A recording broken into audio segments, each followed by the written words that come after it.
Good afternoon.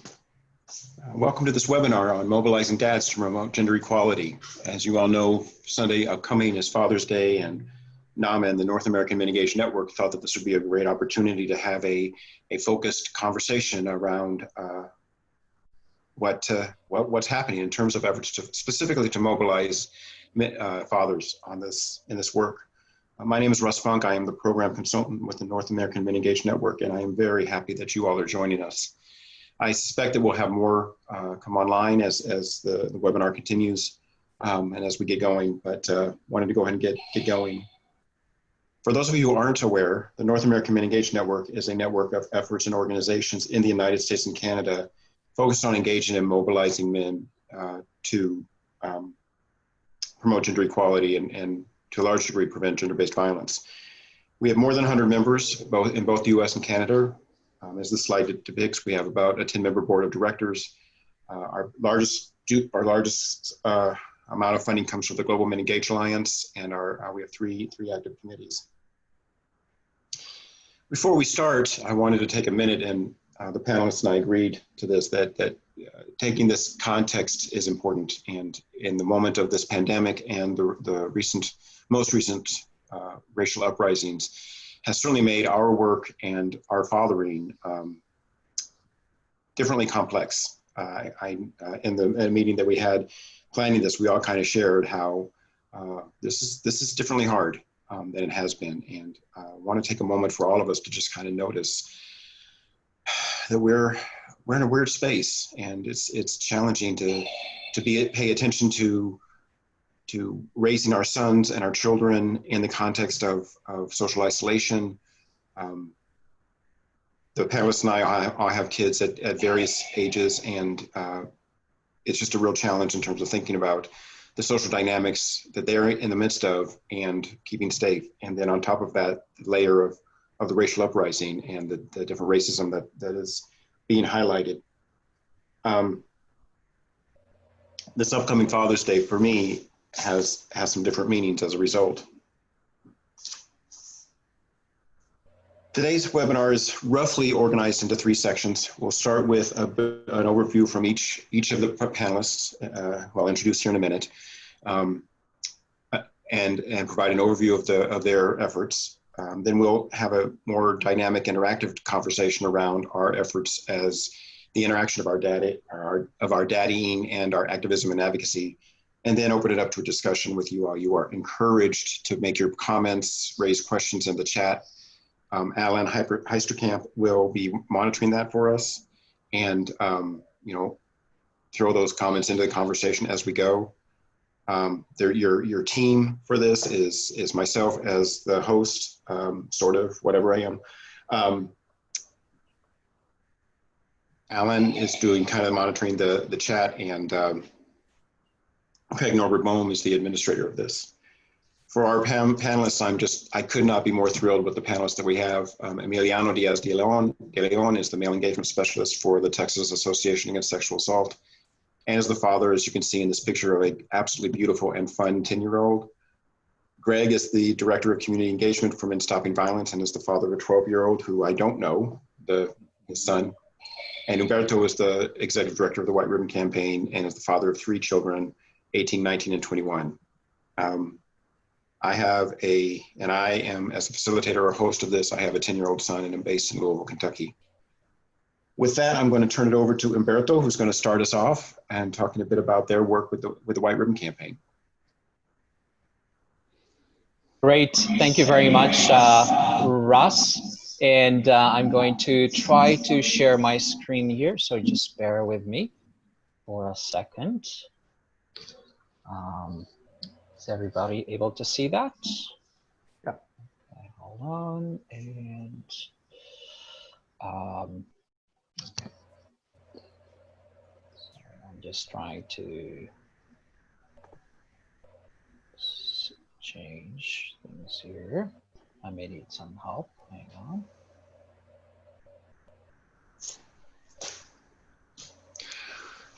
Humberto, if I may, while Humberto is getting that set up, this report that Humberto is going to be speaking on is part of the resources that are on the website of NAMEN.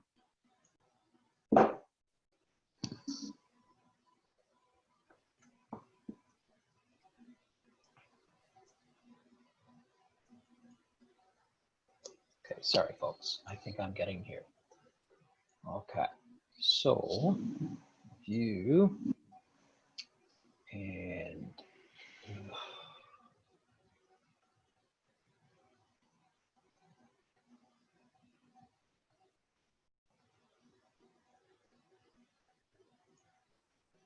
from beginning.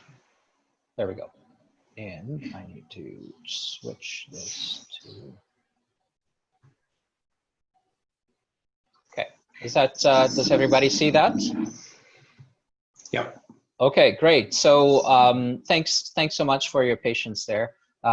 So I'm going to be sharing a few findings from our Give Love, Get Love research project on engaging fathers to promote gender equality. And so just a brief few introductory words about White Ribbon. We're a not-for-profit organization based in Canada, created in 1991, 2 years after the December 6, 1989 Montreal massacre, where 14 young women lost their lives at the hands of a young man who was deeply hateful of women and feminism.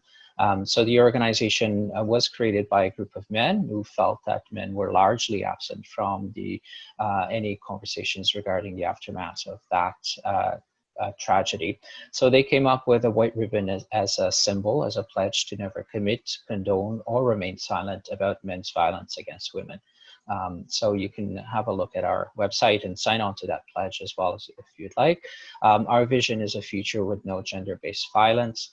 And we believe that it's important to engage men and boys in the prevention of violence against women and girls, and that every man and boy has a promise and the potential to be part of the solution. So the organization has evolved over the years from a grassroots movement to an organization that works with educators, with community organizations, researchers, government, both in Canada and around the world, on promoting healthy masculinities, ending gender-based violence, and engaging men and boys in promoting gender equality. So this project, the Give Love, Get Love project, was developed in the context of that work. So in our interest of looking at fatherhood as an effective, engaging entry point for men to have conversations about their role in promoting healthy relationships and gender equality at home in the context of fatherhood, of engaged fatherhood. So the research very much focused on personal stories, on highlighting the ways in which dads are actively involved in the home, in family life, in the lives of their partners and children, to to promote healthier masculinities, to be good role models for the young people in their lives, and to support their partners through gender equitable behavior and practices. So just as an introductory point, it's one of the dads share this thought. It's amazing. If you just exist as a dad in public, you are either a babysitter or a superstar. So this is an idea, a way in which often dads are viewed by general populations, that if they're involved, that either they're seen as just someone who's helping to babysit, or they're a true superstar. And rarely do we think about dads, or general populations think about dads as whole individuals, humans who are fully involved, fully engaged, emotionally, literally, and literate and invested in the lives of their children and their families. So this research happened in the context of broader research on abuse of dads, on absent dads, of fathers in criminal justice system, and on the impact of fathers on the development stages of children. So there's lots of research out there, and including research that links involve fatherhood and gender equity. So research that looks at fatherhood as transformational, generative fatherhood, family economics, and the role of relationship with the mother, parental leave policies, and development stages of fathers. So this is really meant to bring to the fore some real concrete experiences and perspectives of dads, and it helps to complement some of these other areas of research. So our project involved connecting with about 53 fathers across Ontario.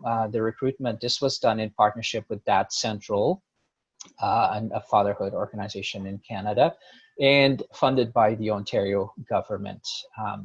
And so we were very much interested in incorporating diverse experiences. So we connected with Black fathers, LGBTQ fathers, and Indigenous fathers as well. We started off by wanting to define involved fatherhood, and we quickly realized that there's no concrete definition, but for the purpose of this study, we viewed fatherhood as defined by the participants, as being actively constructed through the research process. It was, in many cases, it was a contentious point. What is the difference between involved versus active father? So we asked the participants this question: what does it mean to be an involved father? And many of them talked about, contributing with time, how much time you're contributing to your children's lives, your family life, being active in the life of the child, wanting to be different than their own father, wanting to father in different ways than they were raised.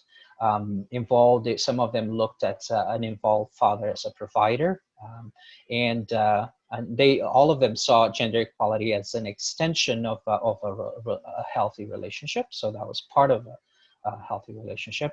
And for some of them, again, it was a contested idea. So here's a direct quote. We're expected to be out making money, to be a breadwinner.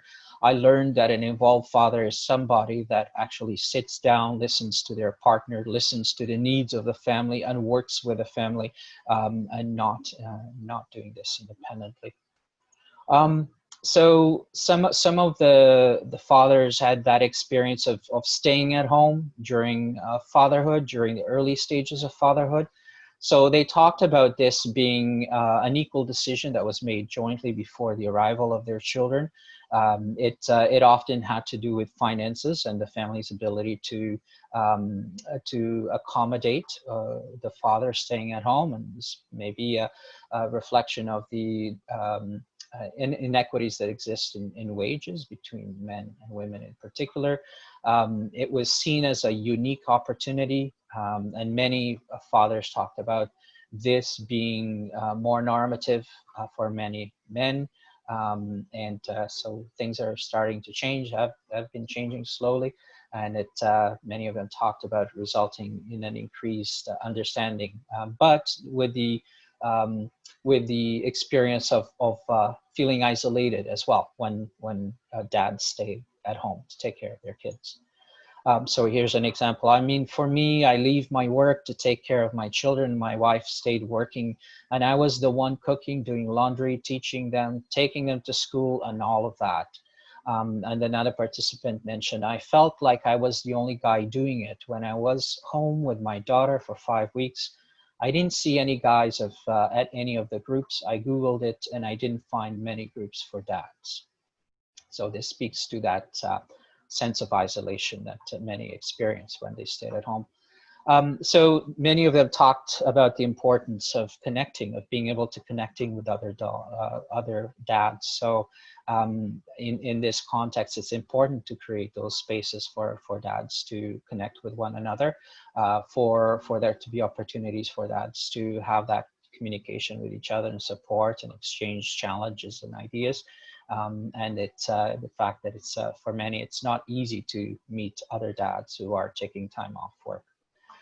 Many of them talked about generative fathering and what that meant for them. So fathers indicated that their involvement is in stark contrast to their own lived experiences. So many of them experienced fatherhood in a very different terms. Their dads were absent, or they're not involved. In many cases, they were violent, and so forth.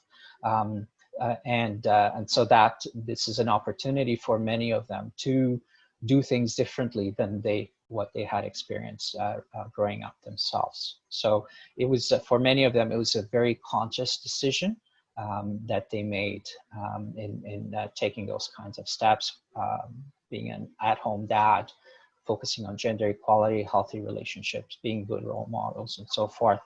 So here's another quote. I think somewhere deep down in my subconscious, they are linked.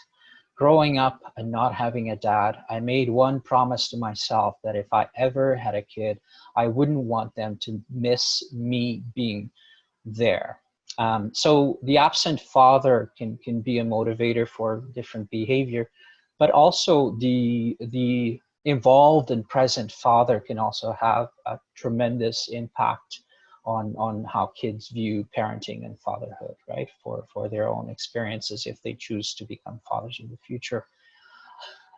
So in terms of experiences from Indigenous dads, they very much involved an expanded idea of involved fathering. So many of them talked about placing an increased emphasis on the importance of community in the parenting process. And so there was an acknowledgement that colonization had forced many Indigenous dads away from those traditional practices. So for them, being an involved father meant getting back to some of those traditional approaches and providing an opportunity to teach Indigenous traditions to their kids and to the new generation. So there were culturally defined roles for mothers and fathers that Indigenous dads were very interested in exploring further and talking about further and applying to their own lives. So here's a couple of quotes that illustrate that. Traditionally, as Indigenous people, that is how that learning was always taught by the whole community. So they view raising children and passing on of values and teachings as a whole community concept rather than just an individual or a family. So that is that holistic balance of the community helping to raise that child and not just the one parent. Everybody was an auntie or an uncle because they were talking or taking the best qualities of themselves, and in that situation with that child at that time, that helped them further along in that community to be a better child. In terms, Humberto, I'm sorry for interrupting. Can you wrap up in about 2 minutes? Yes. So just a couple more experiences. So in terms of LGBTQ communities, there was, this issue of parenting, fatherhood in particular, continues to be explored. It's relatively new in many cases, and language is a significant issue. How do we talk about gender equality and engaged fatherhood, and it's the fact that it's important to confront gender constructions when it comes to same-sex parenting. So I'll quickly go through that. So there, many of the dads talked about being actively involved in teaching their kids about gender equality and equality in general, the need to start this at an early age to role model that gender equality in their relationships and to make sure that tasks at home are shared. And so some final thoughts in general. Fatherhood was viewed as a transformational time for many men. We saw the link between involved fatherhood and gender equality in many of these stories and experiences. So we need to continue to promote that kind of approach. There's a need to support fathers as they enter the parenting process. And there's also a need to engage fathers early on during the expectancy period to ensure that they continue to get involved.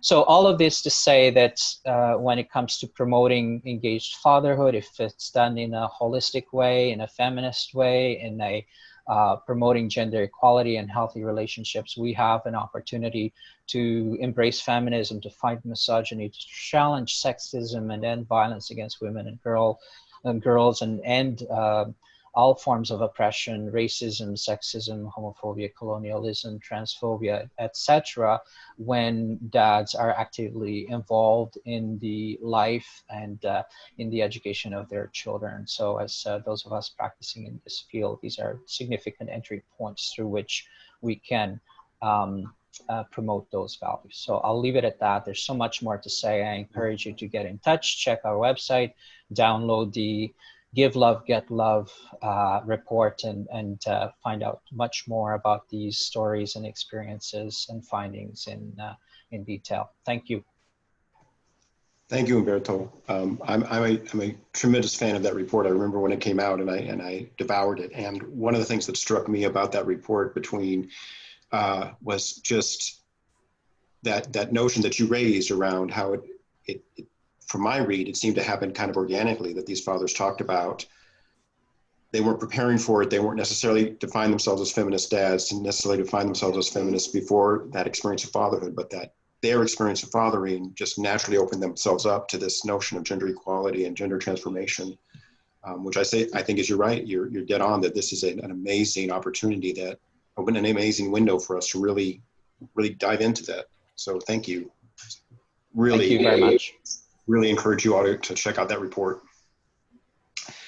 With that, I'm going to bump it over to Greg, who is with Men Stopping Violence, who also have a really amazing program called Because We Have Daughters.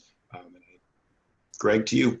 Great, thanks. Hey, everybody. Talking to you here from Atlanta. Jeff, I see you out there in Idaho and other folks elsewhere. So my name is Greg Laughlin. I'm with Men Stopping Violence and wanted to talk with you about a few of our programs today around engaging men and dads. Russ, thanks for having us on. And I really want to just also say thank you for acknowledging, as we started, the difficult place we are as in a country, and I think as a continent, or at least North America, around both COVID-19, but also the white supremacy that's being exposed, that we can't deny at this time, and just how that's affecting people in this country and the kind of reckoning that's coming around white supremacy and those kind of things, and how difficult it is to parent during this time, and also how critical and how those issues really, I think, infuse so much of what we're doing right now. So I wanted to acknowledge it and also say thank you, Russ, for acknowledging it. And hopefully Emiliano and others, as we talk about parenting, we can talk about some of those challenges too, about parenting during this time when so many things are going on. So I work at Men Stopping Violence. We've been around since 1982, and our mission is to engage men and communities to take action to end violence against women. And so we've got various programs. I wanted to just say a few that I think have been helpful around engaging dads and engaging men. And so one of those, we have a program called Men at Work, and this is a class. It's a 24-week class that's open to any man in the community and also any man in the nation. It was originally started as a batterers intervention program, and it still serves that function. But we've tried to expand it beyond that. About half of the men that are in our classes are sent by the criminal legal system. The other half come referred from therapists or priests or rabbis or other men that just want to learn. For example, all of our staff, including me, go through the program.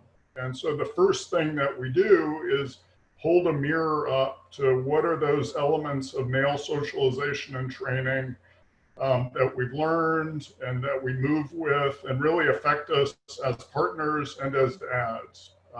And so we hold, I think a first step is to hold a mirror up to ourselves. One example of that class is everybody that goes through the class twice a day reads a list of abusive and controlling behaviors, and then really identifies which of those behaviors have they used on a daily basis and towards whom and who was affected.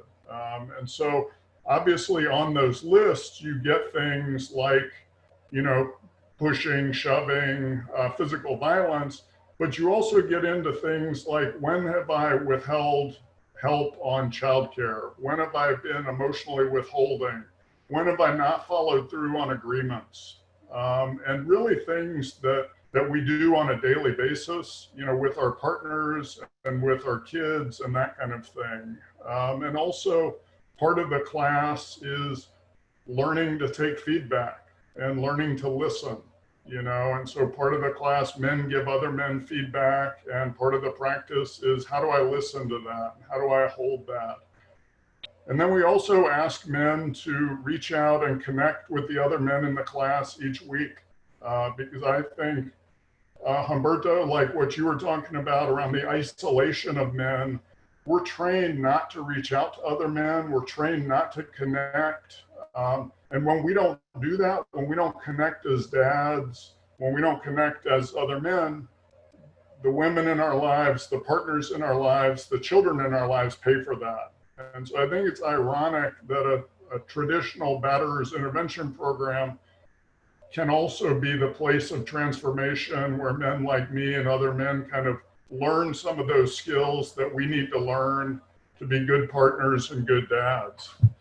Another program that we've got is one called Because We Have Daughters. And this invites dads and daughters to come together to do fun activities together. And so we've got a list of kind of things that dads and daughters can do together. And then there's structured kind of conversations. So dads and daughters get together, and then the dads will separate out, and the daughters will separate out, and the daughters will have kind of fun activities, and the dads will focus on some core values. Like, how did we do when we built that bridge together as an activity? How did we do around listening? How did we do around awareness of space? How did we do around supporting non-traditional qualities? And so, Because We Have Daughters is a way of kind of getting dads involved, and also getting men to be reflective on how we're moving through the world and what our daughters' realities are.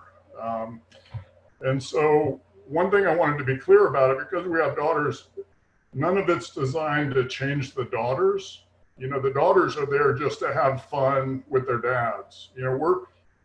All we're trying to do is get the dads to step back and listen more and provide space and support their daughters and hear kind of what comes out. So it's not about changing daughters. One of the most powerful kind of moments I've seen in the work is at the end of when we do Because We Have Daughters, we do something called a fishbowl activity.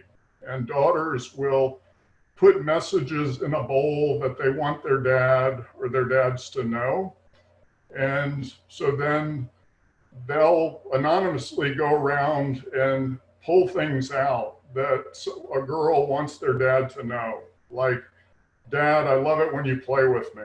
Dad, I wish you'd put your phone down. Dad, I wish you would work less. And so girls will go around and share things that they want their dads to know.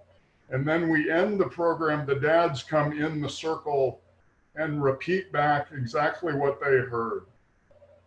And that's how we end. There's not kind of mansplaining at the end. There's not kind of, hey, and I understand, and here's what I think about that. The end thing of the program is the men simply repeating back exactly what they heard the girls say. And I'll be honest, that's one of the most powerful kind of moments in the field that I've been aware of, where girls' voices end central there. I think another program that we've got, and this is open to anybody, we've started something called the Huddle. And we pivoted really fast when COVID-19 hit, because so many of our programs have been in person Because We Have Daughters and elsewhere. We've got a program now, it's called the Huddle, and it's designed for any man that wants to connect. It's a free Zoom call twice a week, and we'll have a featured participant speak on a topic, and then it's usually a group of 10, 15 men who get together on the Zoom call, huddle together and focus on an issue that we bring to the table and basically just connect. And so a lot of these huddles are around fatherhood issues. We've got one tomorrow at noon. Nathaniel Jones will be talking about raising a Black son in America. He wrote a book about raising his Black son in America. And so this is an opportunity for men to get together and to connect around that. And so each week it changes. You know, it's a different one each week, but it's a chance for dads. And a lot of them do focus on what are our kids seeing? What are our kids learning from us? But I'd invite you to our website, and I'd invite any man that wants to join one of these huddles to join and connect, because I think that's a key thing. I think, again, going back to your report, Humberto, around the isolation of men and the need to connect with each other so that we take pressure off our partners and our kids and take care of each other. And so those are kind of key messages, I think, throughout our programs. And I think that's all I've got to say right now on that, but we'll be open to questions kind of later as we go on, and appreciate you. Thanks, Greg. You kind of reminded me that my experience is that a lot of times when people talk about engaging dads in this work, they immediately go to dads of daughters. And yet, as a panelist, all of us are dads of children who identify as sons, which I think is an interesting twist on this, that this work, I think from our lived experience, if I can take a moment to speak for us, this work really has resonance. And again, as Humberto's report suggests, this opening of us as dads, doesn't matter the gender or the gender identification of our children, it is for us as being dads, has a different kind of motivation in terms of driving down in this work. Emiliano, I want to kind of invite you into this conversation. As I recall, you don't necessarily have a specific father engagement program that you do, but I know it's integral to your work and you integrate it in the way that you work on engaging men and boys. So welcome to the conversation. Thank you, Russ. And thank you, NAMEN, for hosting this webinar. Along with the panelists, I really appreciate the opportunity to share a little bit about the work that we're doing here in Texas.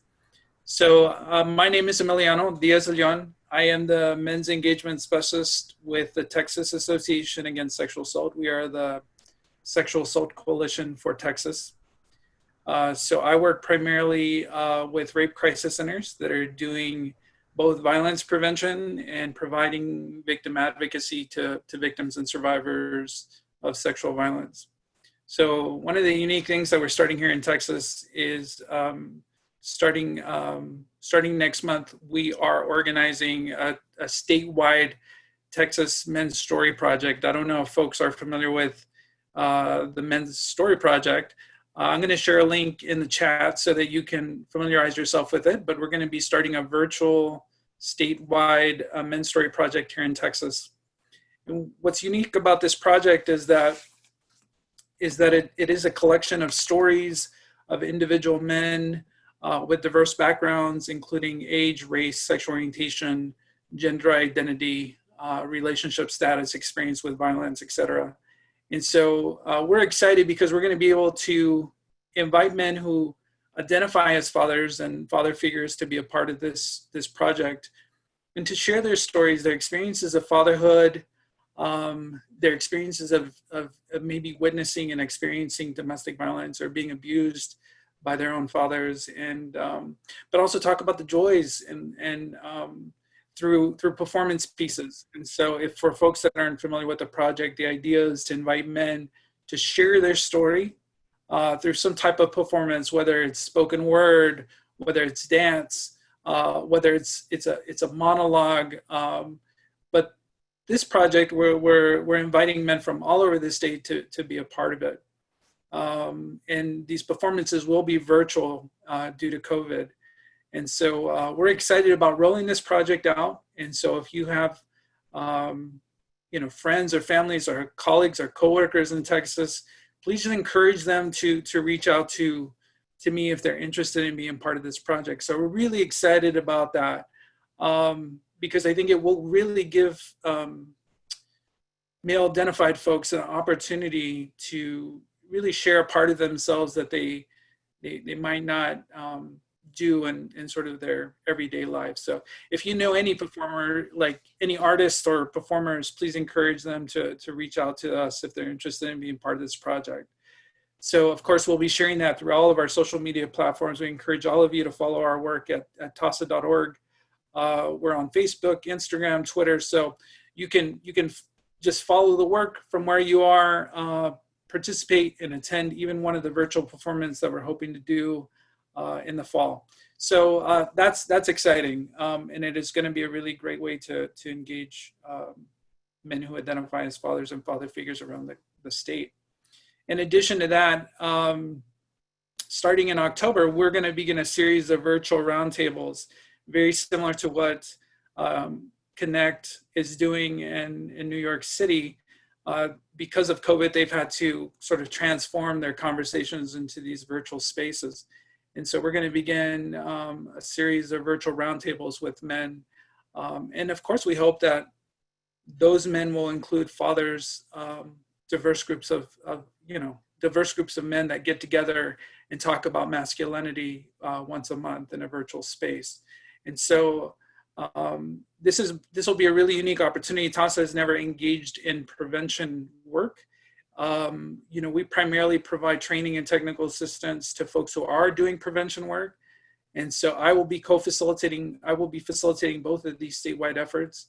And so again, if you know male identified folks that want to be a part of either project, please encourage them to contact me. So I'll include my contact information in the chat box, but we're really excited about it because one of the things that we hope to do is just bring men together and have important conversations around masculinity that include fathers and their experiences, and talking about how we can use those experiences to engage other fathers in our lives and in our communities. And so we're really hoping that this will build a larger, sustainable movement of men here in Texas that will continue to do the work. And we want to support all of those efforts, whatever they are. So we're really excited about that. I think that, as a man who's been engaged in this work and been with TAASA for the last 12 years, I think there's a tremendous amount of momentum and interest, and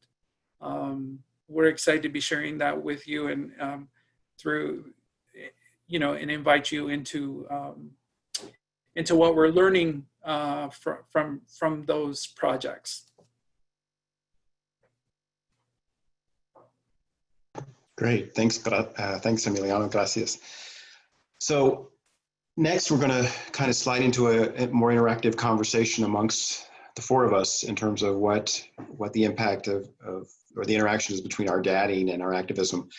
But I think in my head there are some questions on the chat, and so Alan, do you want to? I think we're a little ahead of schedule, so Alan, do you mind asking some of those questions to the panelists? Sure. Thank you, everyone. And thank you for your questions, and continue to be thinking about some of the questions or thoughts that might be surfacing here based on the information that's been shared by our panelists. I want to circle back to Humberto. Humberto, if you could respond to the question in the chat regarding the report. Was there any information or relationship between involved fatherhood and the reduction of violence, or how men, might be thinking about power and control? So, Humberto? Yeah, thank you for that question, and thank you to Greg and Emiliano as well for your contributions. So the answer to that question is in the title of the report: "Give Love, Get Love," right? And this is a direct quote from one of the participants who simply said, in order for there to be peaceful relationships and healthy relationships in the home, you have to give love, because when you give love, you get love back from your children, from your partners, and from your family members. And it's a cyclical benefit, right? So, the answer to that question is in men being able to be their full selves, and to demonstrate emotion, to share emotion, to be in touch with their own feelings, to talk openly about those feelings, to essentially to role model emotional literacy. And obviously, I mean, this is easier said than done, because as Russ pointed out, we're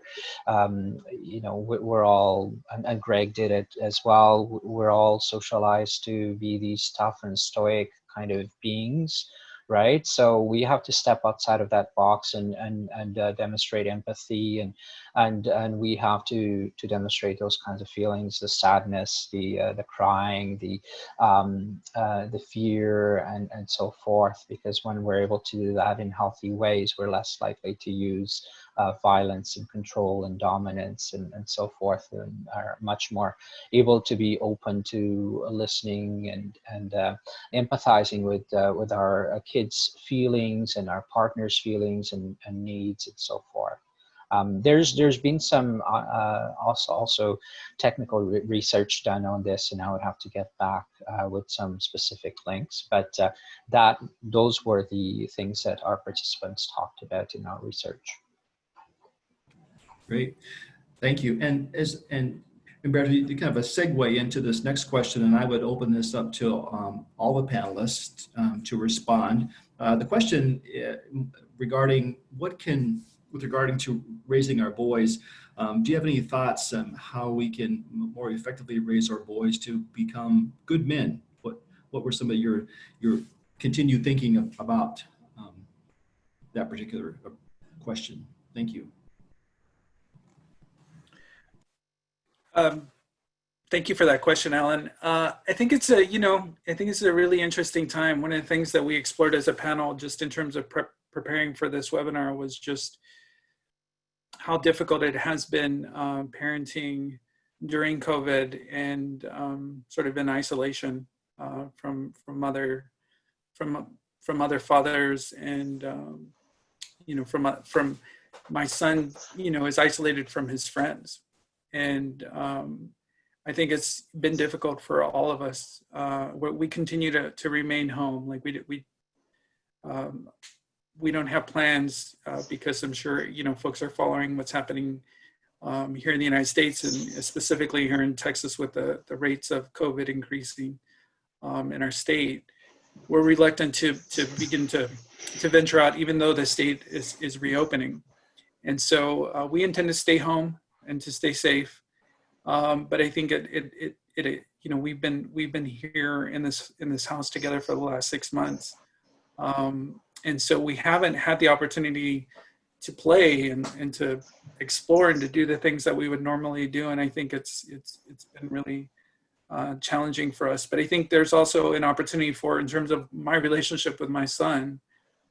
I don't think I've ever spent this much time with him because he has such a busy schedule in terms of school and soccer and scouts. And so I think this has been really an opportunity for me to balance my work because I've been able to work from home, and Cynthia, my partner, has been able to work from home as well. And so finding the time to be with him and to play and to do things with him, the immense amount of time of being together sometimes has been challenging and frustrating, but at the same time really rewarding. I mean, one of the benefits of this whole experience is I think we're going to come out with a stronger bond in terms of my relationship with Joaquin, my 10-year-old son, and then our relationship with each other as a family, my relationship with my partner. I think all of those things I really have seen all of us grow in really unexpected ways, even though we're sort of living through this particular crisis. But it's also been really difficult for us as a family of color to not also be engaged in the activism that's happening sort of on the streets, and specifically here in Austin around Black Lives Matter. And I think that's also been a real challenge for us in terms of, we know that the risk for people of color is much higher when it comes to COVID. And so, that's also impacted our ability to engage physically in the protests, in the uprisings that are happening locally in our community because of COVID. And, we're trying to find ways to engage and to support and to show our allyship with these movements that are happening. So we're engaging in those conversations, and I think those are in our own way of staying active and engaged around these conversations. And I think there's been some growth for us that way too. Like it's forced us to grow and to think creatively about how how we stay engaged in those conversations with each other, and how we stay active with these broader movements that are happening outside of our home. Yeah, I also want to take a stab at that question. And first, I have a kind of a visceral reaction to this notion of raising good boys, good men. I don't like that language. I think I don't know that goodness is a quality in all human beings, and we want to highlight that. And I worry about this false dichotomy of the good men versus the bad men, or the good white people versus the bad white people. For me, it started really early, and noting that in a lot of the picture books that we read Kiernan, Goodnight Trucks was, all of the trucks were he characters, and just starting that with him, with Kiernan, starting to shift out the language, and why does the dump truck have to have a gender, and why does it have to be he? So just switching with that around with him. Emiliano, I love the story of how you used Legos to play with gender norms and gender stereotypes with Joaquin. And kind of related to that, one of the projects that we developed here in Louisville is called the Healthy Boys Project, and it's for teachers of K through 6th grade. And one of the activities we have the teachers go through is we ask teachers, what I'm going to ask you is think about the fairy tales that you're most familiar with. And when in the fairy tales that you're most familiar with, do boys get to be rescued by girls? And before you answer that with your headspace, go into your body and go into your heart, and what is happening to you as you think about the kinds of boys who get rescued. Now, you all are a different audience. Most of the time in my work with this activity, with teachers or with other folks who work with K through 6th grades, they immediately have this kind of visceral reaction in their bodies of, oh, there's something wrong with boys who get rescued. And just that moment of noticing how deeply entrenched our idea of masculinity is with 7, 8, 9-year-old children is an important opening moment around how profoundly, deeply this work is.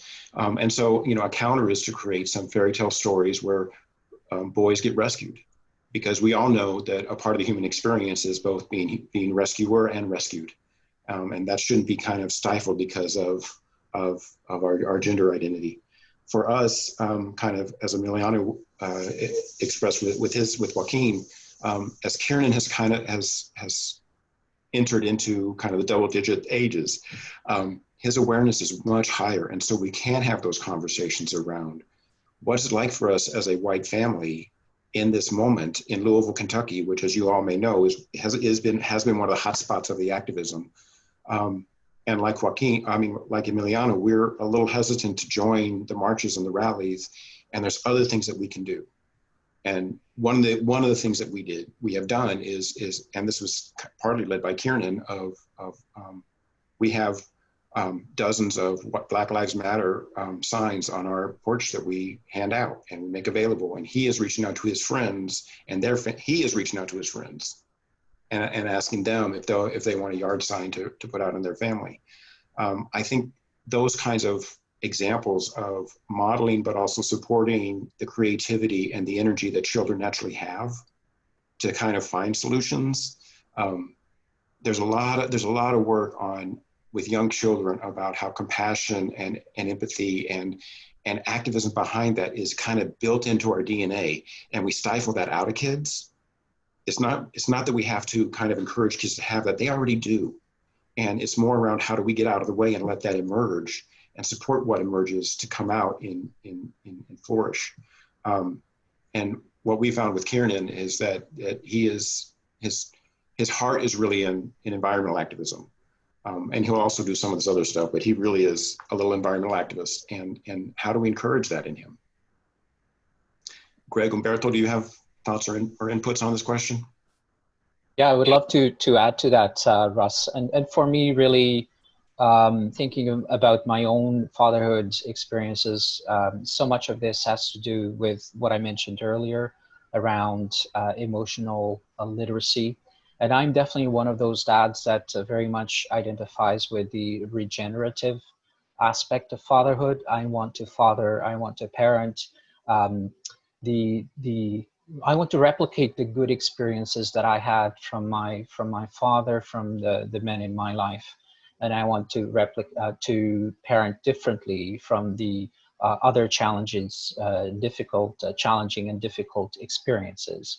They were both good and bad experiences, right? So in my case, I lost my mother when I was 6 years old. So grief was a tremendous recurring factor in my life. And my father and my brothers, I'm one of five, 4 brothers and 1 sister.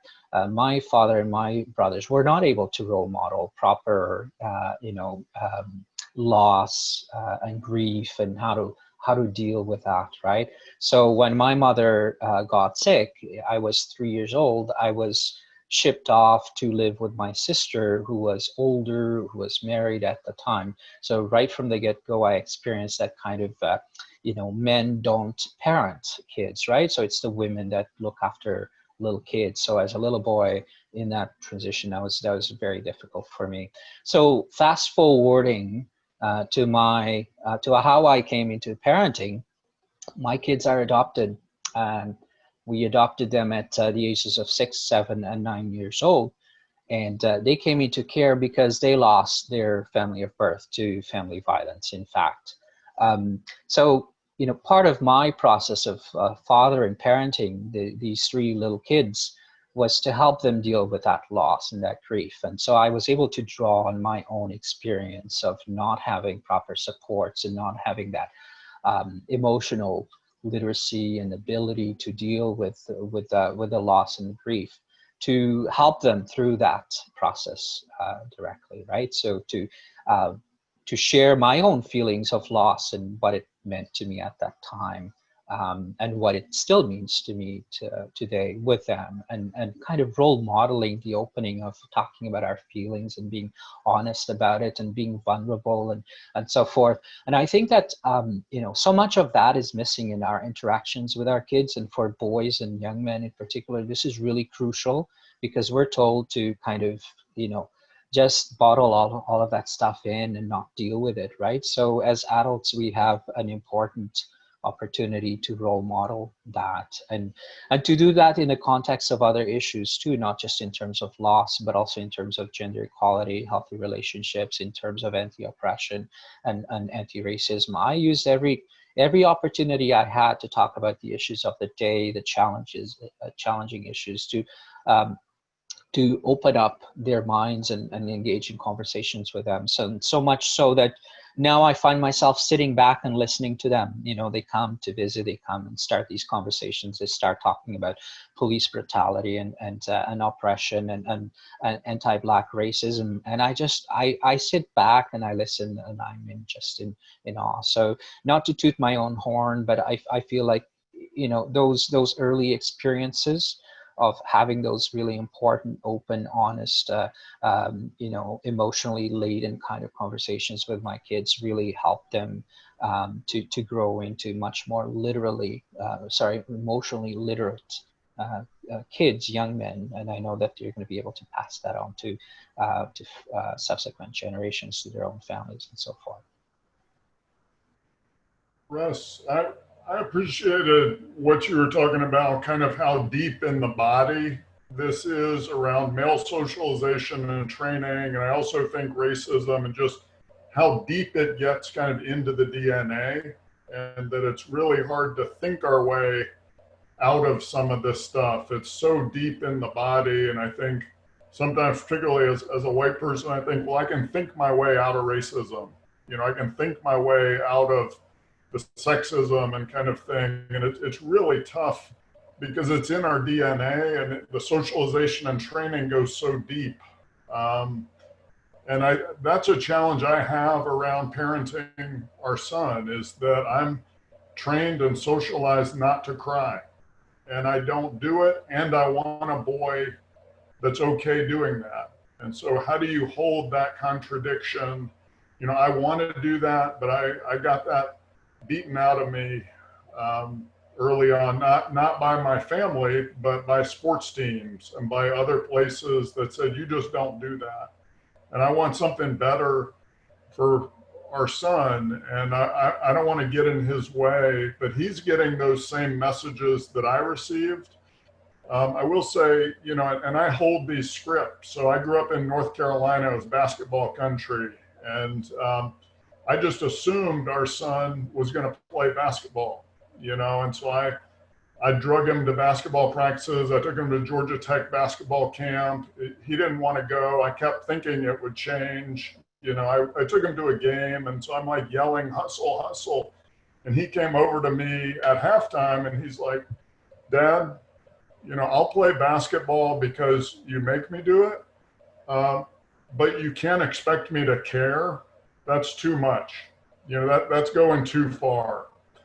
And that was like an oh my God moment, you know, like, wow, you know, he just told me where he was. And I thank goodness too that, you know, I was connected with men. I had done some work enough to say, wow, that's on me. I'm sorry. He's actually a theater guy. He loves theater. And that's one of my best parenting moments, is that I was able to shift and say, all right, I'm not forcing you to, no more playing sports if you don't want to, you know, let's do theater.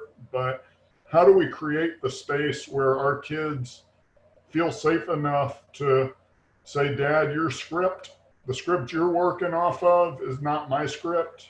And I want to go a different direction. And so I was screwing up as a parent, but also I think somehow my partner and I did okay, and that he was able to tell us that.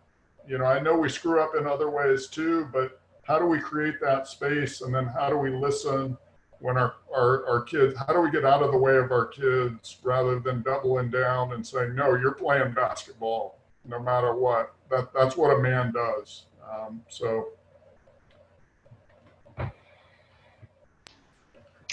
Well, Greg, thank you for sharing. You reminded me kind of one of the mantras that we started in our household was practice makes progress. Part of that is having Kiernan. For me, I was raised to be a perfectionist, and having Kiernan really, and I did a lot of work on that as a young adult and a younger man, and I was making my way through that. And there was something about having a child that amped up those, in our DNA, as you say, that amped up those old triggers like nothing else. Man, I was going to be the perfect father. I was going to have the perfect kid. I was going to have all that crap was going on full blast in my head and in my heart. And I don't remember where it started. It started early on with Kiernan, but this notion of practice makes progress, giving me permission to make mistakes as a father, make mistakes as an activist, do it wrong sometimes. And kind of combined to that is that we have two responses in our house around an apology. You can either accept it or acknowledge it. And to your point around screwing up, you know, there have been times when I've gone to Kieran and I recognized my apology, and I went to him and I said, you know, I'm really sorry. And for him to know he has permission to say, and I can't accept that yet. You went too far. I'm too mad at you. I hear you. Go away. And the first time he came back with that, I think he was 6. To be able to say to his dad, I hear you.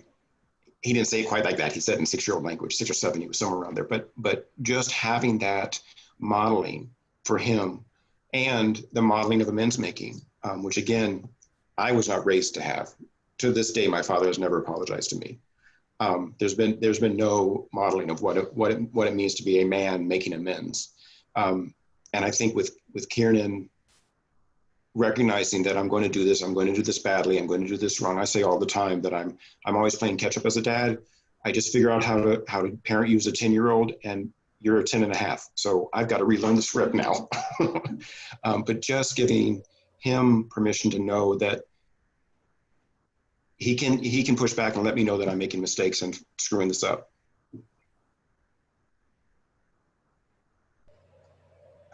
Do we have any other questions or responses amongst each other? or Alan from the chat? Yeah, no, just a lot of appreciation.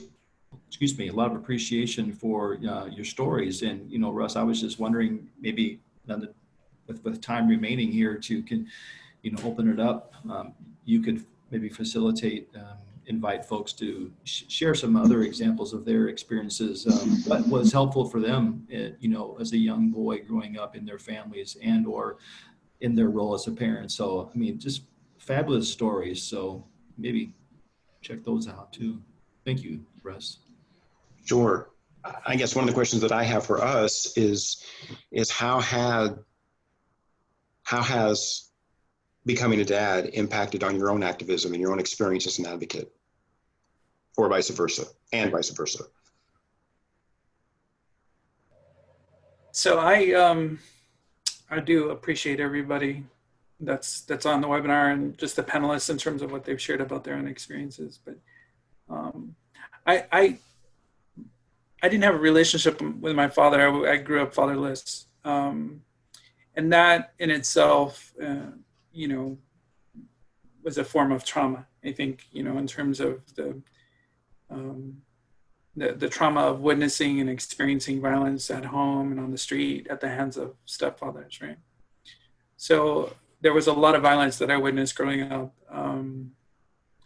and I carried that into both my relationship with my partner as well as into my relationship with my son, in terms of witnessing that violence at the hands of men. And so that's been really profound for me, just to really think about those experiences, because I don't know what a healthy nonviolent, I didn't know what a healthy nonviolent relationship with my son should look like. I didn't have those models coming up.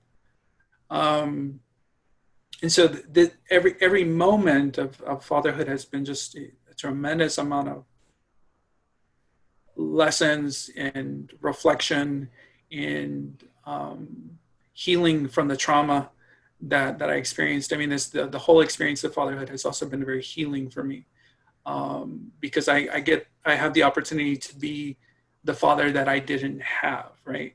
And I know that's true for a lot of men who are fathers now, or who want to be fathers. But for me, that's sort of that moment of sort of like that reality is that I have choices that I have to make on a daily basis about how I'm gonna be with him and how I'm gonna be with my partner, and so it forces me to really reflect and to take time and to and of course I've made plenty of mistakes. I probably make tons of mistakes every day with my partner and my son. But every single one of those moments, I think the lesson of doing this work has been really reflection and like having a community of accountability of other men and other fathers, and even my son who will call me out now and will challenge me to be better. You know what I mean? And I think that trust, and that it's that we have with each other, and that I have with my partner, and she is a big part of my community of accountability as well, has been really key just to my success as a partner and my success as a father. And yeah, I mean, it hasn't been easy. Like this whole thing, like fatherhood, not just because of COVID, but just fatherhood in general is a challenge. It's work. It's the hardest work I've ever done. In terms of, I thought being a partner was hard. Being a parent is hard, and this tremendous sense of responsibility for creating this really wonderful, loving, nurturing, intelligent young man. You know what I mean? Just to be able to create that, it's just been like a blessing.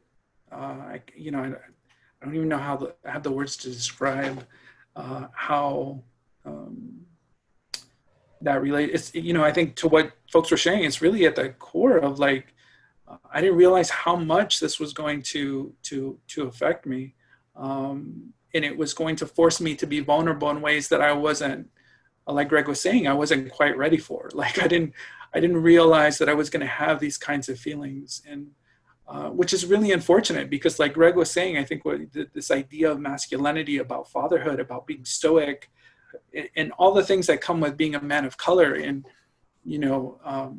on top of those things, right, like these ideas that we have about masculinity, that we have about fathers, the way that we think about fathers in our society. I think I carried those, right? I internalized all of those messages. And so I'm just like letting them go, like every day, just trying to shed, these messages, and just to be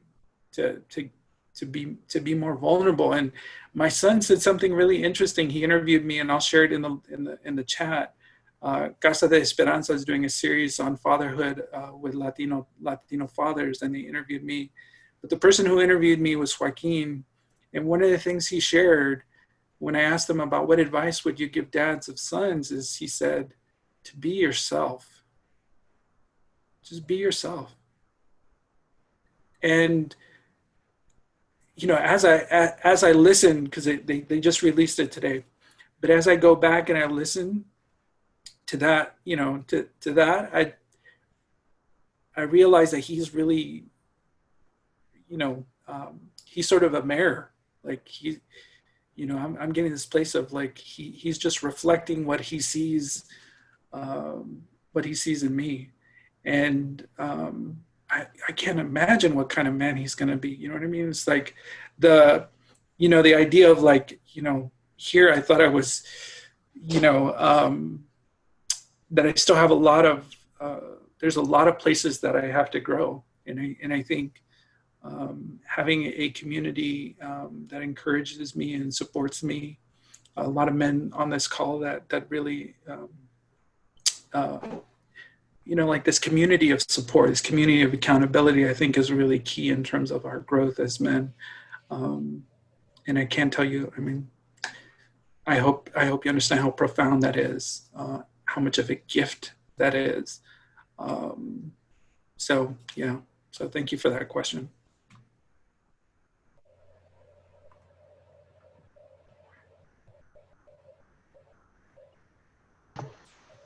Greg, Humberto,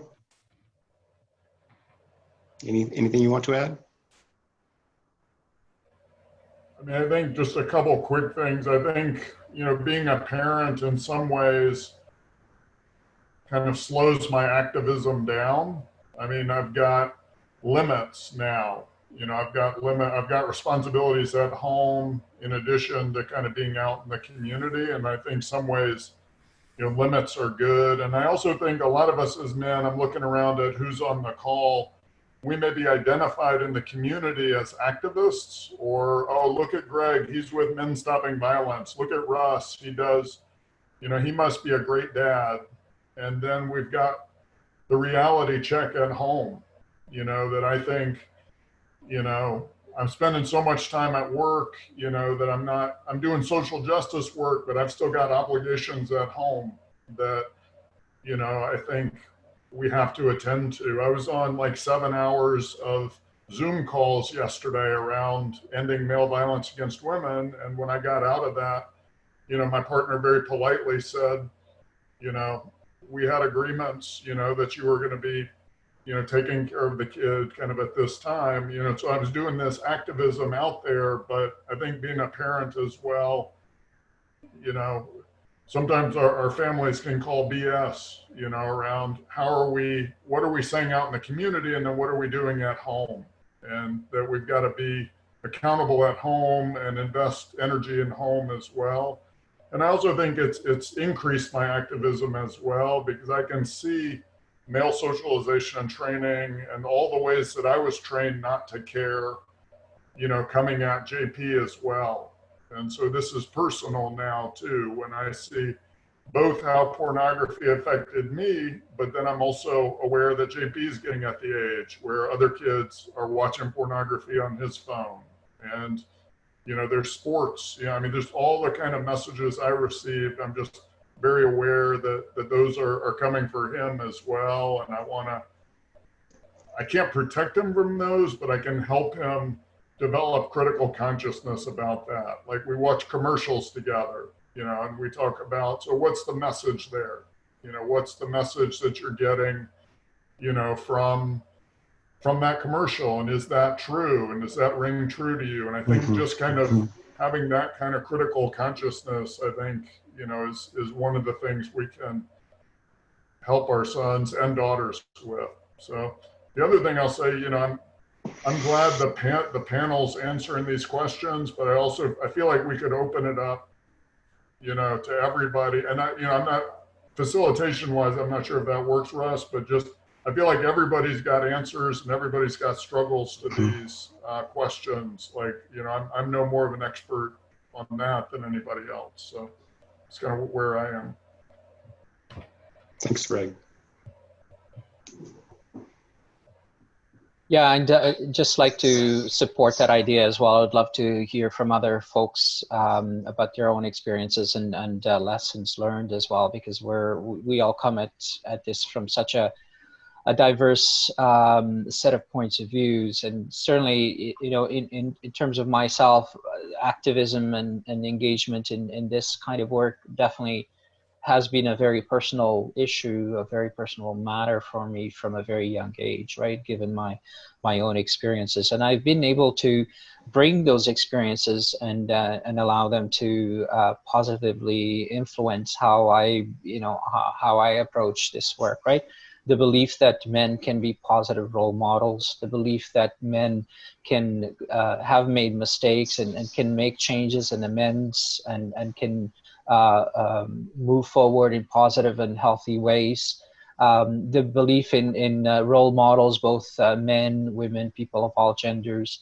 When I was a young man in university, I had so much inspiration and so much support from very strong feminists and from social justice activists that I associated myself with.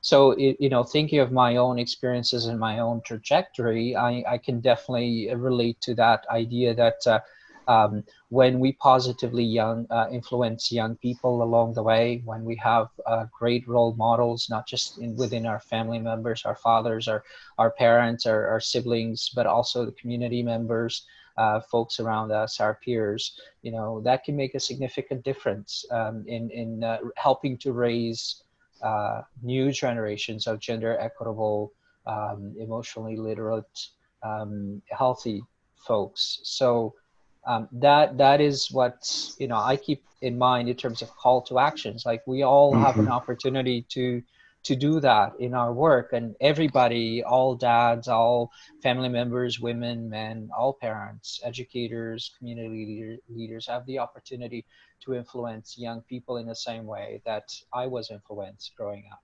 And certainly I'm not perfect. I have lots of work to do still, of course, but you know, certainly made a tremendous difference in my case. Well, and thank you. That kind of bounces to me to a question that was raised in the chat, and a question that we have not addressed as a conversation yet is what is this? What is the title of this presentation was Mobilizing Dads, and we've had a really, I think, rich and powerful conversation, and we have not kind of gotten to what does this mean in terms of mobilizing fathers? And for me, I really, Greg, appreciated Emiliano and Greg, both of your points around being a dad is overwhelming. And being a dad in the context of the pandemic right now is really overwhelming. And so for me, what that means is making sure that I'm mobilizing dads, taking into account that they're already overwhelmed. They do not have any more than I do. With the best of intentions, do not ask me to try and do one more thing. I don't have it. But rather, in terms of my efforts of mobilizing dads, is to talk around how can you integrate some of this idea, some of this methodology, some of this strategies into what you're already doing. You're already a dad, you may be a coach, you may be on the PTA, you may be a part-time librarian, you've got your day job, you're trying to be a good partner. I'm not going to ask you to add something else to your plate. That's not my place. And maybe there's ways that I can support you to just simply integrate some of what you already believe into what you're doing, into this overwhelming agenda that you have. And also, as we all talked about, there is a lot of motivation for us as dads of sons but for all parents around, we have a role to play. Umberto, your point, we have a role and an opportunity to have an impact, regardless of who we are and where we're at. And what I find is a lot of the dads that I have peer relationships with, a lot of the dads that I'm trying to work with in some of the programs right now here in Louisville, is they forget that they are dads, and so clearly I have a relationship or a mentoring opportunity with my own kids. But you know what? I'm also a human being who happens to be a dad, and so I show up in other spaces. I always show up as a dad. I can't not, right? I carry that with me very proudly, very lovingly. But I show up as a dad, and so how can I show up as an activist, pro-feminist dad, as an anti-racist dad in those spaces? And that can become a mobilizing moment as well. We have about 4 more minutes before we need to move towards wrapping up. So I'm wondering if there's any other questions from folks that you want to hear, any more inputs from those of you who are participating or listening in, or from our panelists. Russ Stewart had raised his hand. Hi, how you doing? Hey, welcome. I just put something out, and I just want to say that I'm work with a group called Men Against Violence Against Women. Just moved to Tennessee, bringing it from New York. I've read some really interesting, fascinating books recently. No Visible Bruises is something I highly recommend for men to read as well as women. But part of that book has moved me to kind of consolidate my ideas that a person like myself who's retired, I have 2 daughters, no sons. I've been a teacher all of my life. I've done a lot of different work in terms of interfaith groups. Is trying to get different groups to work with each other to be able to spread the messages without having to do extra work. I agree that we all are very busy. I appreciate Greg's comments and Russ's comments, and others. It's impossible to do more for many people, but to maybe rethink how we do our lives. And I think that's something that some of us, like myself, can be good at. I really appreciate having a group of people here and just listening. I came in late, took me a while to figure out how to get on. But for me, continuing these conversations in the future is really important. To have access to people that I know. This next kind of conversation, I could bring in some people that might want to hear what's going on, and I think that's really important. Thank you. Thanks, Stuart. We're almost neighbors. I'm just up the road from you in Kentucky. So welcome to Tennessee. Welcome to the South. I'd love to connect with you around. I can make that trip. Yeah, we're close enough. We can, I put my email in the chat box. Reach out. And Emiliano is in the other T state. I'm sure he would be happy to connect with you as well. I definitely will reach out. Yeah, I think, Russ, to your question about how, and Stuart's, I think too, I think this is this situation that we're in with COVID presents us with some real challenges in terms of the safety and our responsibility of meeting with people in person. And I think we know that that's much more effective in terms of engaging boys and men, right? Our ability to be with each other and to be able to have that, to be able to share space with men. With everything going on, it's just not safe right now. It's we as an organization have acknowledged that and really are thinking creatively about how we do that. We're doing our first virtual state conference in July, and it's going to be available to anybody, not just in Texas, but around the country. So for folks who are victim advocates, who are prevention educators on today's call, I would encourage you to check out our agenda that's really focused on the experiences of the Black community here in Texas and around sexual violence. And so we have some really amazing speakers and some amazing workshops for victim advocates and clinicians and prevention educators and et cetera. So definitely check that out at TAASA.org. But I think in addition to that, I think like I was saying earlier, is really thinking about how do we use these types of virtual spaces? How do we create opportunities? How do we use the tools that we have? You know, my son built a shelter with for a merit badge for scouts with things that we had in the backyard, right? Things that he had, because that's what you do, you know, if you have to survive in the wilderness. And so we're in this moment where we're having to learn how to do the work with boys and men when it's not necessarily safe to be with boys and men. And so I think, you know, there's a lot of really creative and exciting platforms that folks are using to do this kind of work, not just Zoom, but, you know, Facebook Live, Instagram Live. I think there's a lot of really great tools out there for us to get together and to have conversations that are critical to both ending gender-based violence and also just, you know, improving and around a range of issues that boys and men are dealing with. But yeah, I just want us to think critically about that. And if folks have ideas or, you know, we're excited about sharing the lessons that we learned from doing this work online, you know, over the next 2 years. And so hopefully we'll be able to come back and share that with folks. And but we also are really interested in hearing what lessons folks have learned that have been using those tools. And so I would encourage you to reach out to me and share that work that you're doing, or invite us to be a part, to be able to observe and to participate. You know, Connect is doing their Father's Day event. They did it last night, and they're doing one on Friday in New York City. They have this local Father's Day pledge that they do against domestic violence. And so they're doing it virtually. And so I've never been able to attend in person, but now's an opportunity for all of us to be able to attend and to be a part of that event, and to take that pledge, this virtual pledge with fathers, not just in New York City, but all over the country and the world. I mean, it's, you know, so those are the kinds of opportunities that bring us together in this particular moment that I would challenge and encourage us to think about. Thanks, Emiliano. That brings us about to our close. I want to thank our panelists tremendously. I really was thrilled by the opportunity to be in the room with the three of you around this conversation and have a little bit of a deeper dive.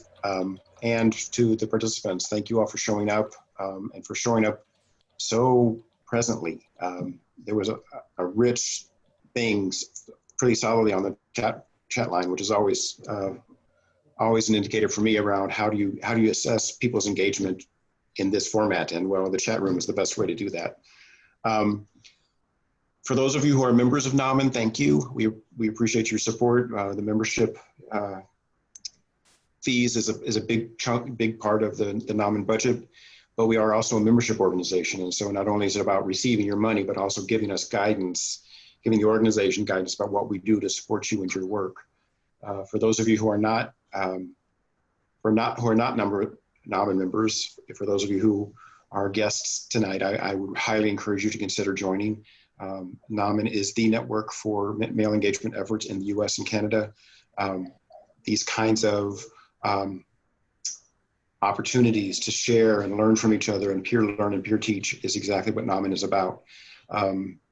We are developing our webinar programming and expect to be doing much more in the coming weeks and months. So stay tuned. We're hoping that this becomes more of a model for us moving forward. Craig is our administrator. Do you have any last things that you want to say before we end?